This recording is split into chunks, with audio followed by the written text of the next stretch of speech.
ভক্তরাম প্রসাদ দেবনাথ, কুমিল্লা জেলা, বাংলাদেশ সনাতন পার্টি। ধন্যবাদ। জয় শ্রীরাম। আজকের এই আয়োজন আমাদের সুমন কুমার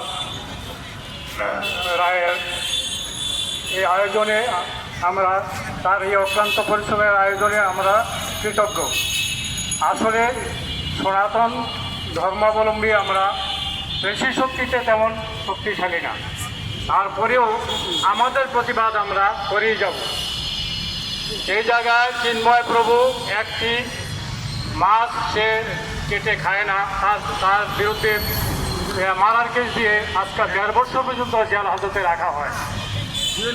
আমি বাংলাদেশ সরকারের প্রতি আকুল আবেদন জানাচ্ছি যে এই বিষয়টি আপনি যদি কর্ণপাত না করেন, আমাদের আর বাঁচা এবং স্থায়ীভাবে বসবাস করার প্রত্যয় কীভাবে আমরা ব্যক্ত করতে পারি।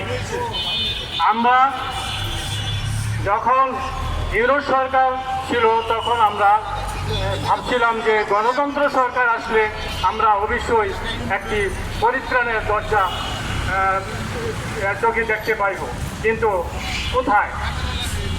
দিনের পর দিন নারী নির্যাতন, সনাতন ধর্মের লোকদেরকে আওয়ামী লীগের ট্যাগ দিয়ে মামলা হামলা মব সৃষ্টি করে যেভাবে মারধর করা হচ্ছে, এইগুলি যদি বাংলাদেশ সরকারের প্রধান আমাদেরকে ওইভাবে, আপনি যেহেতু আমাদের প্রধানমন্ত্রী, আপনি পৃথিবীর লালন এবং পালন সব দিকেই আপনি আমাদের সর্বেসর্বা হিসাবে বিশ্লেষক থাকবেন, এটি আমাদের আশা ভরসা।